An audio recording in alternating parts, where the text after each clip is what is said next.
Welcome viewers, बहुत बहुत इस्तकबाल है आप सबका कश्मीर 360 डिग्रीज पर। जैसे कि आप सब जानते हैं कि पिछले कुछ दिनों में कश्मीर को लेकर बहुत बड़े बड़े फैसले किए गए। रिजर्वेशन बिल, रीऑर्गेनाइजेशन बिल और फिर सुप्रीम कोर्ट का वर्डिक्ट भी आ गया एब्रोगेशन ऑफ आर्टिकल 370 पर। तो हमने रियल एशिया टीवी टीम की तरफ से सोचा कि क्यों ना कश्मीरी पंडित समाज से किसी से बात की जाए और इसके बारे में और जानकारी हम ले लें कि उन पर इस सब का क्या असर पड़ रहा है। तो let's welcome our guest for today, जो मिस्टर रमेश रैना हैं। He is the president of all India Kashmiri Pandit Samaj. बहुत बहुत स्वागत है आपका हमारे शो पर, mister Ramesh Raina. Thank you Yana. Mister Ramesh Raina, I would like to start with asking कि कश्मीरी पंडित समाज कैसे महसूस कर रहा है, क्योंकि कल दिल्ली में एक इवेंट था इसी के बारे में जिसमें पूरे कश्मीरी समाज को आप लोगों ने न्योता भेजा था और मुझे भी वो इनविटेशन आया था। तो उस इवेंट में आप लोग क्या एक्सप्रेस करना चाह रहे थे? वो हमारा एक प्रेस कॉन्फ्रेंस था, एक जॉइंट प्रेस कॉन्फ्रेंस था बिटवीन 3 कश्मीरी पंडित ऑर्गेनाइजेशंस, ऑल इंडिया कश्मीरी समाज विचार मंच एंड GKPD। इनफैक्ट हम अपना आभार प्रकट करना चाहते थे पार्लियामेंट को, गवर्नमेंट ऑफ इंडिया को और सुप्रीम कोर्ट ऑफ इंडिया को, जिन्होंने 2-3 चीजें की। सुप्रीम कोर्ट की एक लैंडमार्क जजमेंट हाल ही में आई है जिसमें उन्होंने एक कॉम्प्रिहेंसिव जजमेंट है, जिन्होंने उसमें आर्टिकल 370 रिमूवल पे एक सील लगा दी और गवर्नमेंट ऑफ इंडिया का जो एक्शन था 5 मार्च 2019 में आर्टिकल 370 को स्क्रैप करना, उसको उन्होंने अपहोल्ड कर दिया। और दूसरा, जो हाल ही में पार्लियामेंट ने एक बिल पास किया है जो रिजर्व्ड सीट्स है लेकिन नॉमिनेटेड सीट्स के माध्यम से कश्मीरी पंडितों को एक रिप्रेजेंटेशन दे दी है J&K लेजिस्लेचर में, उसको भी हम धन्यवाद करना चाहते थे। क्योंकि यहाँ ना आपको पता है पिछले 32 साल से हम यहाँ पर डिस्प्लेसमेंट में है और इन 32 सालों में कश्मीर लगभग चेंज ही हो गया है। और मुझे यकीन है कि आपकी जो जनरेशन है, आपकी जनरेशन ने कोई फिजिकल कांटेक्ट कश्मीरी पंडितों के साथ हुआ नहीं है आपका, और आप लोगों ने जो है वो सुना होगा अपने पेरेंट्स के माध्यम से, स्टोरीज के माध्यम से, यहाँ पर कश्मीरी पंडित रहा करते थे। और ये बहुत ही एक त्रासदी है और ये बहुत ही एक अनफॉर्चुनेट सिचुएशन है कि हम दोनों कश्मीरी होते हुए भी हमें जूम के माध्यम से एक दूसरे से कनेक्ट करना पड़ रहा है। तो ये सब चीजें जो है मिल मिला के जो हमें लगता है कि आगे चल के शायद हमारे जाने का रास्ता साफ हो जाए, इसका मतलब ये। जी, अब एक एक करके हम सब पर नजर डालेंगे जो फैसले हुए हैं रमेश साहब। जैसे कि पहले तो रीऑर्गेनाइजेशन बिल और रिजर्वेशन बिल, आप ये बताइए कि कश्मीरी पंडित समाज को इससे किस तरह से फायदे हो सकते हैं? देखिए, जो आप रिजर्वेशन बिल की बात कर रहे हैं, इसमें कोई आसमान नीचे नहीं आएगा। हाँ, एक चीज है कि कश्मीरी पंडितों को एक लेजिस्लेटिव स्पेस मिल जाएगी J&K लेजिस्लेचर में। मैं आपको सीधी सी बात बताऊंगा, हमारी कोई एक कॉन्स्टिट्यूंसी ऐसी नहीं थी कश्मीर में जहां से कश्मीरी पंडित चुन के आ जाता।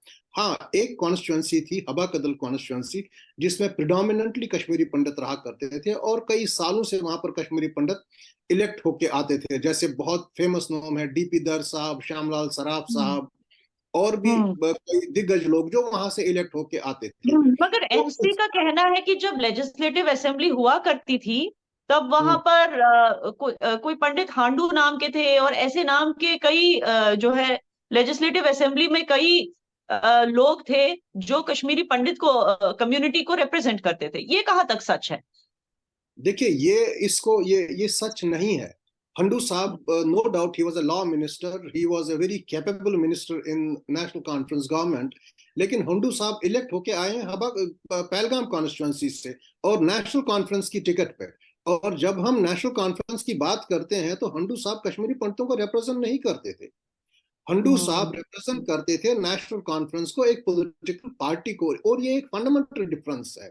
अब जिस वक्त वो ये कहते हैं कि वो कश्मीरी पंडितों को रिप्रेजेंट करते हैं, I am afraid that I don't accept this version. क्योंकि अगर हंडू साहब नेशनल कॉन्फ्रेंस की टिकट को छोड़ के एक इंडिपेंडेंट की, तो क्योंकि मुझे याद है वो इंडिपेंडेंट तौर पे फाइट करा करते थे अनंतनाग से और वो कभी नहीं जीते हैं।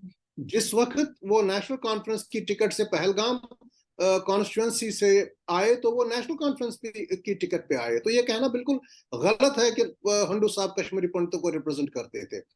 लेकिन हबा कदल कॉन्स्टिट्यूंसी, जब मैं बात कर रहा हूँ हबा कदल कॉन्स्टिट्यूंसी की, तो हबा कदल कॉन्स्टिट्यूंसी एक प्रीडोमिनेंटली कश्मीरी पंडित कॉन्स्टिट्यूंसी थी।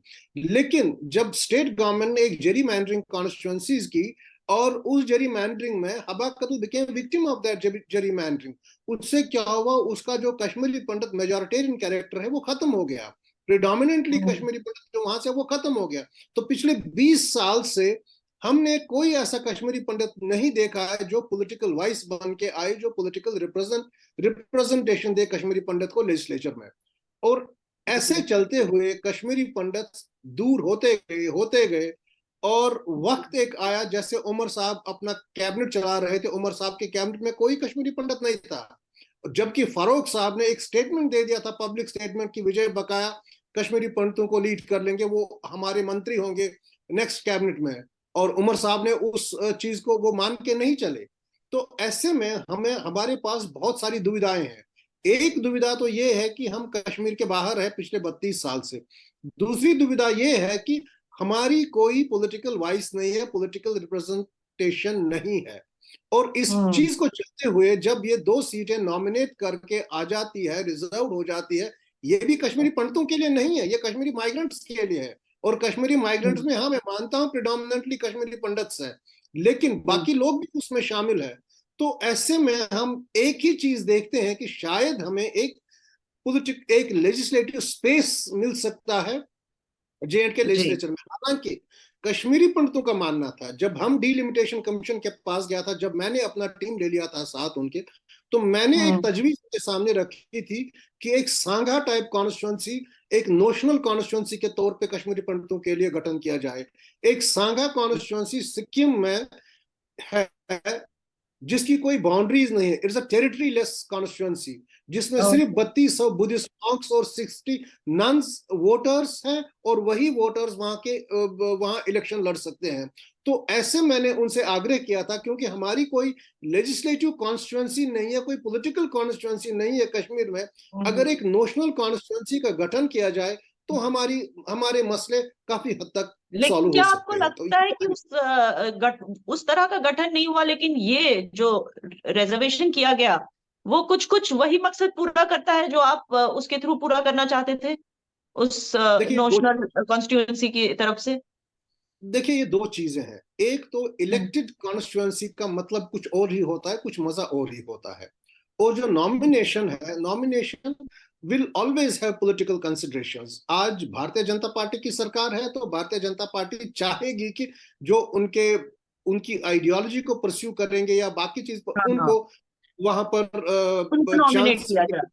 हाँ उनको। हाँ, अगर कल को कांग्रेस आ जाती या परसों नेशनल कॉन्फ्रेंस आ जाती, तो ये सब हाँ। चीजें जो है, ये पॉलिटिकल आइडियोलॉजी अपनी अपनी तो रेस्पेक्टिव आप जिस तरह ऑर्गेनाइजेशंस का को। गठन करवाना चाहते थे, आप अभी भी उसी पर कायम हो कि उसी उसी का अरेंजमेंट होना चाहिए रादर देन की रिजर्वेशन? आप ये कह रहे हैं कि देखिए आपकी देखिए मांग अभी देखिए भी वो है कि उस तरह का जो गठन आप जैसे डिस्क्राइब कर रहे थे बिना कॉन्स्टिट्यूंसी वाला, आपको अभी तक आपको लगता है कि वो ही देना चाहिए कश्मीरी पंडितों? देखिए, सबसे पहले तो मैं धन्यवाद करता हूं भारत सरकार का, पार्लियामेंट का, सुप्रीम कोर्ट का, जिन्होंने हमें एक अपॉर्चुनिटी दे दी और एक रास्ता दिखाया। हम्म। नॉमिनेशन ही सही, कम से कम इन 70 सालों में एक तो कुछ तो चीज हुआ कि, रिप्रेजेंटेशन आएगा जी। हाँ, तो एक तो हम्म। एक रास्ता साफ हो गया, जिसकी वजह से कहीं ना कहीं एक विमेन भी आ जाएगी, कश्मीरी बिल्कुल। माइग्रेंट, और एक कश्मीरी पंडित भी आ जाएगा लेजिस्लेचर में। लेकिन हम्म। जो सांगा कॉन्स्टिट्यूंसी है, अल्टीमेटली कभी ना कभी, कहीं ना कहीं तौर पे हम्म। ऐसा सोचना होना चाहिए। तो सर, जिस नोशनल कॉन्स्टिट्यूंसी की आप बात कर रहे हैं, आप अभी भी कश्मीरी पंडित समाज वही नोशनल कॉन्स्टिट्यूंसी चाहता है या रिजर्वेशन से खुश है? नहीं, रिजर्वेशन तो मैंने बोला, हम धन्यवाद करते हैं सरकार का, हम धन्यवाद करते हैं पार्लियामेंट का कि उन्होंने एक, it's a historic decision for us, it's a historic decision for us. तो ठीक है। इसको हम बहुत ही तहे दिल से वेलकम करते हैं। लेकिन हमारा ये मानना है कि नोशनल कॉन्स्टिट्यूंसी में ये जो है, जो दायरा है वो बढ़ जाता है। दायरा जी। बढ़ने से ऐसा हो जाता है कि जो इलेक्टोरल रेलिवेंस कश्मीरी पंडित की, वो ज्यादा बढ़ जाती थी उससे।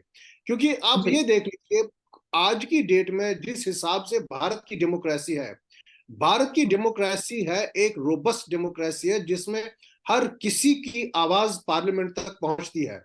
और वाहिद एक ऐसा कौम था कश्मीरी पंडित कौम जिसकी आवाज लेजिस्लेचर में नहीं थी। क्यों? क्योंकि इसकी इलेक्टोरल रेलेवेंस कश्मीर में नहीं थी। और आज जब रिजर्वेशन के माध्यम से एक ऐसा मकाम आया है जहां पर कश्मीरी पंडितों को एक लेजिस्लेचर में एक जगह मिल जाएगी, एक स्पेस मिल जाएगी, तो वो तो हम वेलकम कर ही लेते हैं। लेकिन मेरा कहने का मतलब है कि हमारा सोचने का ये मतलब है कि अगर नोशनल कॉन्स्टिट्यूंसी किसी लेवल पे की जाती तो उसमें इसका दायरा बढ़ जाता, ये हम कह रहे हैं। बिल्कुल। अब हम बात करेंगे आर्टिकल 370 की। खैर इसको तो हटे हुए सर 4 साल से ज्यादा हो गए हैं, मगर जो सुप्रीम कोर्ट का फैसला आया है वो कुछ ही दिन पहले आया है, तो इससे साफ जाहिर है कि आर्टिकल 370 अब पूरी तरह से ऐतिहासिक हो चुका है। मतलब it is not part of Kashmir and it's administration any more. अब यहां से आगे क्या, मतलब कश्मीरी पंडितों को इसका क्या फायदा हुआ? क्योंकि बोला जा रहा है कि एब्रोगेशन के बाद पहली चीज तो यह है कि इकोनॉमिकली कश्मीर आगे बढ़ चुका है, इसका दावा किया जा रहा है, मगर क्या इसका फायदा कश्मीरी पंडितों तक पहुंच रहा है? देखिए, मैं आपको एक लाइनर में इसका जवाब दे दूंगा।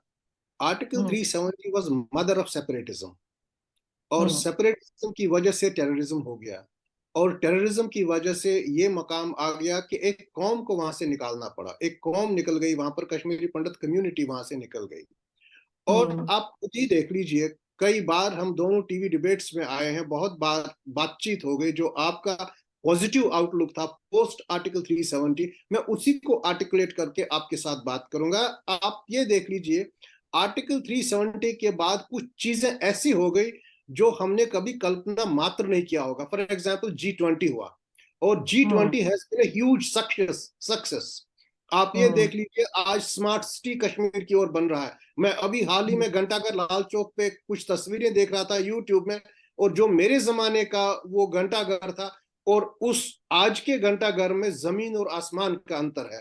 और एक जमाना वो भी था जब 1980s में वेस्ट इंडीज और इंडिया के बीच मैच चला तो सारा पिच खराब कर दिया, और जो इंडियंस है, जो हमारा कश्मीर का ऑडियंस है, उस ऑडियंस ने वेस्ट इंडीज को सपोर्ट कर दिया। और जो उस वक्त के कप्तान हुआ करते थे, उनका नाम था शायद क्लाइव लॉयड, उसने बोल दिया स्टेटमेंट में कि मुझे मेरे कंट्री में इतना सपोर्ट नहीं मिलता जितना मुझे यहां पर मिलता। वो जमाना भी है और आज ये जमाना भी है।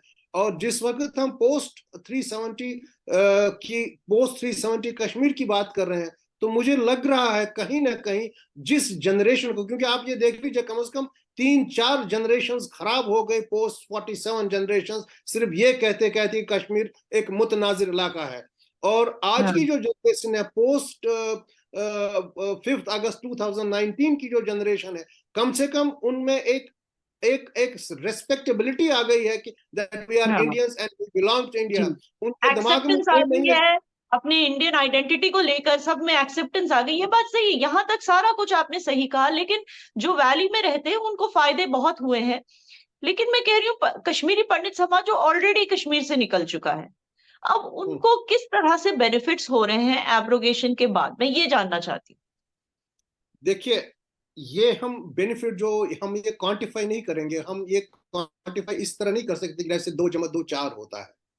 हूँ। इस चीज को बेनिफिट देने में काफी टाइम लग सकता है, और ये एक टाइम, जैसे 32 साल हमें ये भारत की सरकार को हैमर करते हुए बोले गए कि भाई there should be free flow of Indian constitution, और 32 साल के बाद उन्होंने 2019 में ऐसा कर दिया। और ये एक स्लो प्रोसेस में जो आज की डेट में आपको मैं एक चीज बताऊंगा। आप 2019 के बाद और आज की कहानी देख लीजिए, इन 4 सालों में काफी कश्मीरी पंडित गए हैं और साइलेंटली उन्होंने वहां पर प्रॉपर्टीज खरीदे, और साइलेंटली वो वहां पर मकान बना रहे हैं, और साइलेंटली कुछ लोग वहां पर रहने भी लगे हैं। तो ये असर है, क्योंकि एक साइकोलॉजिकल बैरेज था, एक साइकोलॉजिकल बैगेज था, एक साइकोलॉजिकल बैरियर था कि आर्टिकल 370 भारत के बीच में। और ये एक आइडियोलॉजिकल कैंपेन जो हो गई थी, अयाना यू शुड रिमेम्बर, शायद आपको नहीं पता है, हमें पता है, जिस वक्त हमारे जमाने में कश्मीर में इलेक्शन हुआ लड़ा करते थे, तो पॉलिटिकल पार्टीज का स्लोगन हुआ करता था फजर रियासत त्रात सतत और जो ये स्लोगन था, it was detrimental to the whole society. Normally elections are fought on bijli, sadak, pani and development. Such things were never. और आज की डेट में ये खत्म हो गया. और इस चीज को लेके जो डेवलपमेंट का रास्ता, आप ये देख लीजिए, 5 अगस्त 2019 के बाद मुझे याद है लगभग 30,000 मेमोरेंडम ऑफ अंडरस्टैंडिंग साइन हो गए between various countries and Kashmir. Kashmir is on the path of development. Kashmir is on the path of economic recovery. और Kashmir is on the path of political stability. और ये सब तीन. लेकिन again sir मैं reiterate करना चाहूंगी कि जो कश्मीरी पंडित वापस आ रहे हैं, बहुत अच्छी बात है, उनके वापस आने के लिए ये सब किया गया. अब वो वापस आ रहे हैं, वो वहां पर रहेंगे, वोट भी करेंगे और वहां के इकोनॉमिक प्रोग्रेस का फायदा भी उठाएंगे. लेकिन जो बाकी कश्मीरी पंडित जो बाहर सेटल हो चुके हैं, लेकिन मन ही मन अपने होमलैंड को मिस करते हैं, आना चाहते हैं वापस, उनका आना कैसे पॉसिबल होगा? क्योंकि कई ऐसे हैं जिन्होंने बहुत ही सस्ते में अपनी प्रॉपर्टीज बेच दी थी 90s के वक्त, जब ये सब कुछ हो रहा था, और जब उनको निकलना पड़ा. कुछ तो ऐसे हैं जो बिना बेचे ही निकल गए, उनके पास कुछ नहीं था पॉकेट में जब वो निकले, और कहीं और जाके बस गए, कहीं और जाकर अपना घर बना लिया. अब वहां पर उनका काम चलता है, उनकी फैमिलीज हैं, बच्चे पढ़ते हैं. अब वो सब अपरूट करके वापस आना कितना मुमकिन है उनके लिए? देखिए, ये बात तो आपने बिल्कुल सही कही. ये काफी एक डिफिकल्ट क्वेश्चन है. ये क्वेश्चन इतना सीधा नहीं है जितना हम कहेंगे कि बस रास्ता साफ हो गया और हम अब कल आएंगे वापस, जैसे हम वहां से चले थे वैसे ही हम वापस आएंगे. ऐसी सिचुएशन नहीं है. आज 32 साल के बाद कश्मीरी पंडित्स ने काफी स्ट्रगल किया, बहुत स्ट्रगल किया. और इस स्ट्रगल में जो हमारी दूसरी जनरेशन आई है, सबसे पहले उस जनरेशन का, there is no connect between a generation born after 1990 in Kashmiri Pandits and even in Kashmiri Muslim society also. इनका कोई कनेक्ट ही नहीं है. सिर्फ ये कनेक्ट है अपने पेरेंट्स के माध्यम से, और जो कई सुनाई बातें हैं. और ऐसी सिचुएशन में इकोनॉमिक कंसिडरेशंस जो है, इकोनॉमिक कंसिडरेशंस बहुत मतलब रखती है. आज ये देख लीजिए कश्मीर में क्या इतनी इकोनॉमिक अपॉर्चुनिटीज है. अगर कश्मीरी पंडित वापस भी आएंगे, उनके लिए क्या इकोनॉमिक अपॉर्चुनिटीज है. और जब तक हमारे पास कोई एक कॉम्प्रिहेंसिव इकोनॉमिक पैकेज नहीं होगा, तभी हमने बोला है कि सबसे पहले बहुत जरूरी है कश्मीरी पंडितों को वापस आने के लिए एक कॉम्प्रिहेंसिव रिहेबिलिटेशन पैकेज का गठन किया जाए. और उसमें क्या क्या आना चाहिए? मतलब इन शॉर्ट ब्रीफली उसमें क्या इंक्लूजन्स होनी चाहिए? मतलब हाउसिंग या जॉब? देखिए कुछ चीजें बड़ी स्पष्ट होनी चाहिए. कश्मीरी पंडित कौन है? कश्मीरी पंडित इज अ माइनॉरिटी, और इसको एक माइनॉरिटी स्टेटस का दर्जा दिया जाना चाहिए. क्योंकि आज की डेट में आप ये देख लीजिए, the main stream Muslim majority of Kashmir is being linked with the Muslim minority of India. तो इसका मतलब है कि यहाँ पर माइनॉरिटी बेनिफिट्स भी ले रहे हैं और वहां पर माइनॉरिटी बेनिफिट्स भी ले रहे हैं. यहाँ पे कुछ उल्टा सा हो रहा है कश्मीर में. हाँ जी, कश्मीर में जो है मुस्लिम्स को मेजॉरिटी और पंडित्स को माइनॉरिटी देनी चाहिए, माइनॉरिटी स्टेटस. पूरी बात सुनिए. और पूरी बात, Kashmiri pandits who are an abject minority in the state of Kashmir are being linked with the mainstream Hindu majority of India. तो ना तो हम यहाँ के रहे, ना तो हम वहां के. तो सबसे पहले एक legitimate minority space Kashmiri pandits के होनी चाहिए. उनको एक माइनॉरिटी स्टेटस का दर्जा दिया जाना चाहिए, नंबर 1, जिससे उनका ये फिक्स हो जाएगी भाई ये माइनॉरिटी है. और जब माइनॉरिटी होगी तो माइनॉरिटी कमीशन आना चाहिए, क्योंकि उनकी ग्रीवेंसेस भी हो सकती है. और दूसरा, एक comprehensive economic package. Comprehensive economic package, prime minister package तो है, वहां पर हमारे लगभग 4,500 लड़के काम कर रहे हैं. But that is not enough. That is not enough. You have to understand कि you have to have soft term loans for them. You have to give them the incentives. Agriculturist, orchardist जो अपना startup programme करना चाहते हैं, जो एक Kashmiri society के साथ इकोनॉमिक लिंकेजेस डेवलप करना चाहिए. फॉर एग्जाम्पल हमारे हैंडीक्राफ्ट्स है, हैंडीक्राफ्ट्स में सारे लोग इकट्ठे हैं, कश्मीरी मुस्लिम्स भी है, कश्मीरी पंडित्स भी है. लेकिन अगर हम चाहते हैं कि एक कश्मीर वापस कश्मीरी पंडित जाए, तो उनके लिए इन इकोनॉमिक इंसेंटिव्स की बहुत ज्यादा जरूरत है कंपेयर टू दोज पीपल जो वहां पर रह रहे हैं. क्योंकि हमें वो एक माहौल फिर क्रिएट करना है. आपको मैं बताऊंगा जो कश्मीरी पंडित्स की प्रेजेंस किन डिपार्टमेंट्स थी प्री माइग्रेशन में. मेडिकल में थी, दे वर इन एजुकेशन डिपार्टमेंट. उनके पास जो मेडिसिनल ट्रेड था वो होलसेल एंड रिटेल, उसमें काफी प्रेडोमिनेंस थी. और ऑर्चर्ड भी हैंडीक्राफ्ट थे। से भी हाँ। छोटा। आज की डेट में देयर इज, ये तो टोटल फिलिंग हो गई, there is an hmm. Economic vacuum for Kashmiri pandits in the valley of Kashmir. और जब तक हम्म। आप इकोनॉमिक इंसेंटिव्स नहीं दे देंगे, तब तक ये हम्म। कहना बिल्कुल दुरुस्त नहीं होगा कि भाई आप कश्मीरी पंडित आइए और अपने मकानों में रहिए और यहाँ पर हम भाईचारे के साथ रहेंगे। भाईचारा तो हाँ। ठीक है, लेकिन भाईचारा is not going to give you bread and butter. So हमारे एब्सोल्यूट। सबसे पहले इश्यू है bread and butter issues and minority status.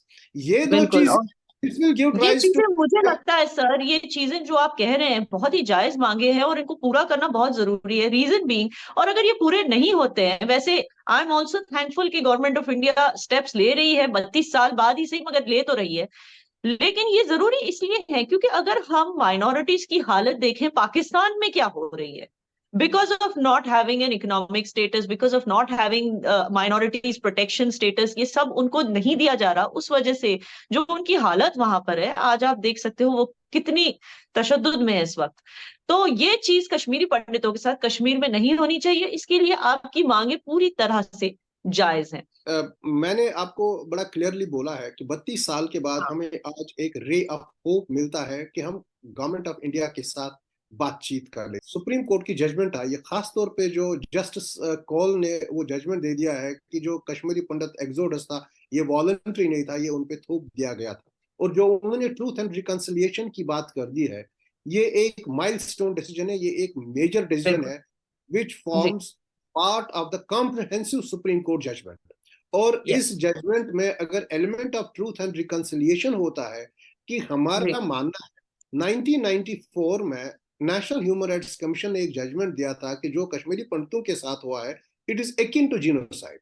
और जिस वक्त जस्टिस कौल ये बता रहे हैं कि इनके साथ एक ट्रूथ एंड रिकंसिलिएशन कमीशन करना चाहिए, तो इसका मतलब है कि अगर वो ये गवर्नमेंट ऑफ इंडिया सरकार हिंद इसको करना चाहे तो उसमें सबसे बड़ा चीज है they can acknowledge the genocide, they can fix the accountability sir and unfortunately obviously. Genocide has been acknowledged, मगर द प्रॉब्लम इज सर क्योंकि इंडियन जो पीनल कोड है, इंडियन जो लॉ है, it kind of follows the Commonwealth law, the British law, and unfortunately there are no laws for genocide. उसके लिए कोई कानून ही नहीं है कि किसी के साथ अगर जेनोसाइड हुआ है या किसी के साथ एक्सोडस हुआ है तो उस पूरी कम्युनिटी को इंसाफ कैसे दिलाया जाए। अनफॉर्चुनेटली ये हमारे लॉ एंड ऑर्डर में ये चैप्टर ही मिसिंग है। तो इस चीज को डेवलप करने की जरूरत है हमारी लीगल कोड्स में। और सर आखिरी सवाल ये होगा कि सारे जो कश्मीरी पंडित्स हैं उनका आना एक बहुत बड़ा रीजन क्यों जरूरी है वापस आना, क्योंकि कश्मीर की जो अपनी हिस्ट्री है, जो अपना कल्चर है, वो खोता जा रहा है। कश्मीरी, बहुत सारे कश्मीरी हैं हु आर नॉट अवेयर कि राज तरंगिनी क्या है, राजा ललित आदित्य कौन थे।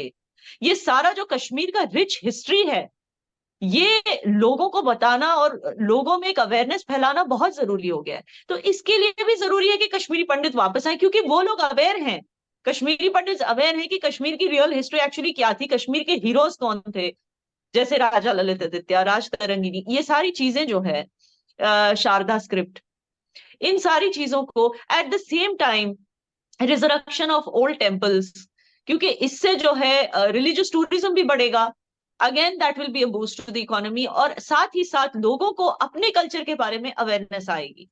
तो कश्मीरी पंडितों ने, मुझे आई एम अवेयर की, बहुत कोशिश की कश्मीरी कल्चर को जिंदा रखने की, लेकिन अनफॉर्चुनेटली होमलैंड से बाहर। तो आपको नहीं लगता कि उनका वापस आना कल्चरल रीजंस के लिए भी, इस पर्सपेक्टिव से देखो तो भी बहुत ज्यादा जरूरी है? देखो याना, मैं आपको बताऊं, religion language and culture it grows on its own side, ये अपनी जमीन पे ही उगता है, ये बाहर नहीं हम्म। उगता है। लेकिन इन 32 सालों में आप, it is unimaginable for anybody to imagine कि हमने किन हालात को मद्देनजर, हमने क्या क्या फेस किया है ताकि हम अपने कल्चर को जिंदा रखें। ताकि हम, हम्म। आप यहाँ पर देखेंगी यहाँ दिल्ली एनसीआर में कम से कम 30-40 कश्मीरी पंडित ऑर्गेनाइजेशंस है जो सिर्फ लोकल कल्चरल सोशल वैल्यूज को जिंदा रखते हैं। जैसे हवन करना हो, जैसे हमारे हम्म। अष्टमी का त्योहार है उस दिन लोगों को खाना खिलाना, उस दिन पूजा पाठ करना, ये सब चीजें हम ये करते हैं ताकि हमारी जो रेस जनरेशन में ये जो रेस मेमोरी में है, रेस मेमोरी में ये आ जाए कि हम कश्मीरी पंडित है और हम कश्मीर के, and we try to hammer this out in this generation. इसीलिए मैं मानता हूं कि कश्मीर हमारी कोर कॉन्स्टिट्यूंसी है, और Kashmir as a core constituency हम कभी अबंडन नहीं कर सकते हैं। मैं आपको एक छोटा सा उदाहरण दे दूंगा। 1947 से पहले जब नाउ पाकिस्तान ऑफ कोर्स, जब लाहौर का हिंदू दिल्ली आता था, वो अपने आप को लाहौर का हिंदू बताता था। रावलपिंडी का हिंदू आता था, वो बताता था अपने आप को मैं पिंडी का हिंदू हूँ। और 1947 के बाद न वो लाहौर का हिंदू रहा, ना वो पिंडी का हिंदू रहा, वो भारत का हिंदू रहा, क्योंकि उसकी कोर कॉन्स्टिट्यूंसी लाहौर और पिंडी गई।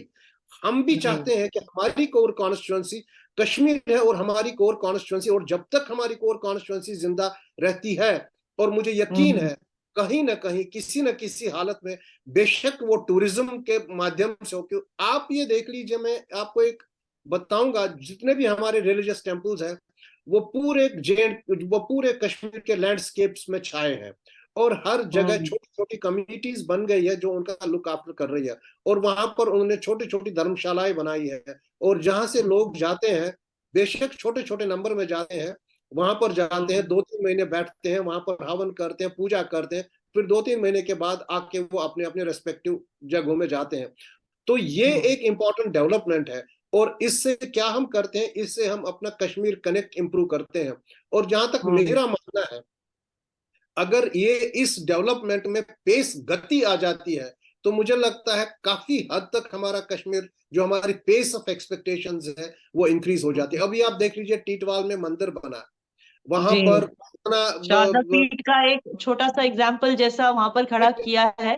वो असली शारदा पीठ तो है नहीं, लेकिन जो वर्शिपर्स हैं वो वहां जरूर जाते हैं उसी जोश से, उसी वहां पर अकीदत से। एलजी साहब भी गए, और हमारे जो गृह मंत्री अमित शाह जी ने, उन्होंने वहां पर बताया, उन्होंने वर्चुअल ओपनिंग की थी शारदा पीठ। एग्जैक्टली मैं यही कह रहा हूँ। आज भी हमारे बच्चे, मेरे बच्चे मुझसे कह रहे हैं हमें भी टीटवाल जाना है।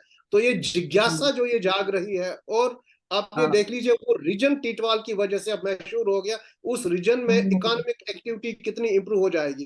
तो कुल मिलाकर sum total of my argument is कि सबसे पहले जो route of return and rehabilitation होगा, मुझे लगता है कि जो हमारे temples, shrines, religious places, cultural centres है, अगर हम इनको डेवलप करेंगे, अगर इनकी जो रेस्पेक्टिव कम्युनिटीज है अच्छी तरह से इनका ध्यान रखेंगी, तो एक स्कोप इस तरीके से आ जाता है। और दूसरा जो मैंने बोला माइनॉरिटी स्टेटस, और तीसरा जो मैंने बोला एक इकोनॉमिक इंसेंटिव, और बड़ा पावरफुल इकोनॉमिक इंसेंटिव हो, क्यों जो जिसकी वजह से एक पॉजिटिव इकोनॉमिक क्लाइमेट क्रिएट किया जाए कश्मीर में, ताकि कश्मीरी पंडितों का रिहेबिलिटेशन वहां पर संभव हो सके।